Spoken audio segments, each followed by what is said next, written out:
Okay, so this is part 2 to the Gilman scholarship video.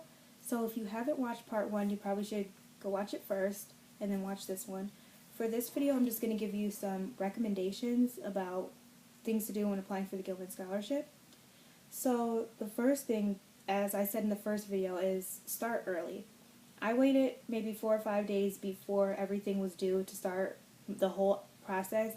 And it's a lot of work because there's a lot of stuff that you have to get done.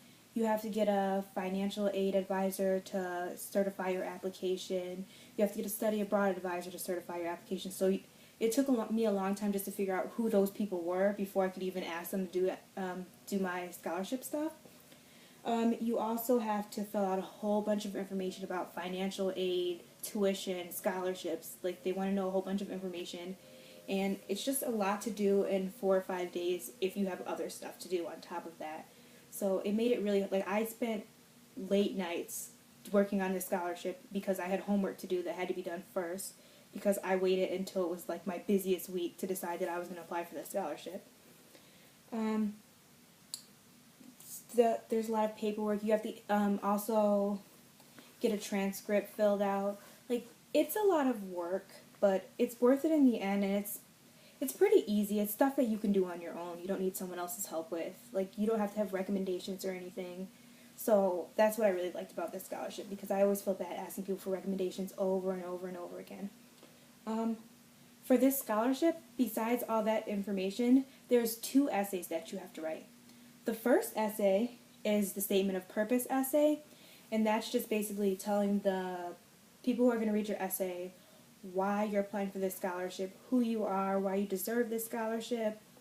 So I would recommend that in this essay you talk about yourself and tell them why you think you deserve this scholarship and why this study abroad experience is going to help you in the future. So, and I'd also recommend that you have someone who has experience writing scholarship essays to read it over for you and help you make corrections, because that's what really helped me. I had a friend who, before going to college, she applied to a bunch of scholarships and actually received them. So when I decided to apply for this scholarship, I asked her for help. And she read over my essay. She helped me fix things.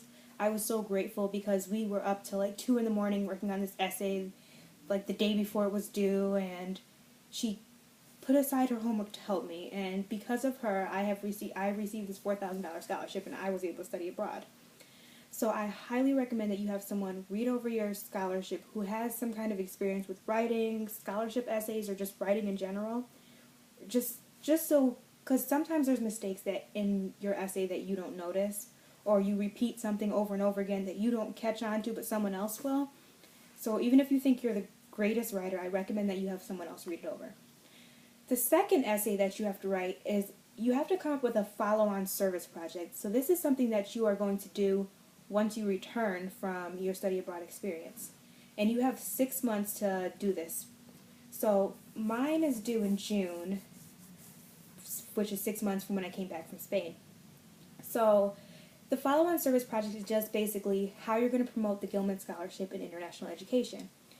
What I decided to do for my follow-on project was to create first these videos. So I'm making videos about my study abroad experience, my Gilman experience, and I'm also making videos that are geared towards children about Spain, which I used in the second part to my follow-on project. The second part to my follow-on project was, I was student teaching this semester, so in my videos, so I made kid videos, and I used these kid videos to teach one of my student teaching classes. My first class that I was student teaching in was a pre-K classroom. So I taught them lessons. I taught them a song in Spanish, teaching them their colors. I taught them about Spain, the food in Spain, and then I showed them some of my videos. We did different lessons on Spain, and the kids really liked it a lot.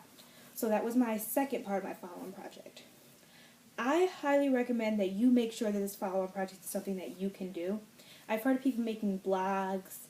I'm not really sure what else other people did. It was really hard for me to come up with an idea, and I wanted to make sure that it was something I could do when I got back. So I just chose to make videos and to teach my kids because I knew this was something that I was going to be able to do.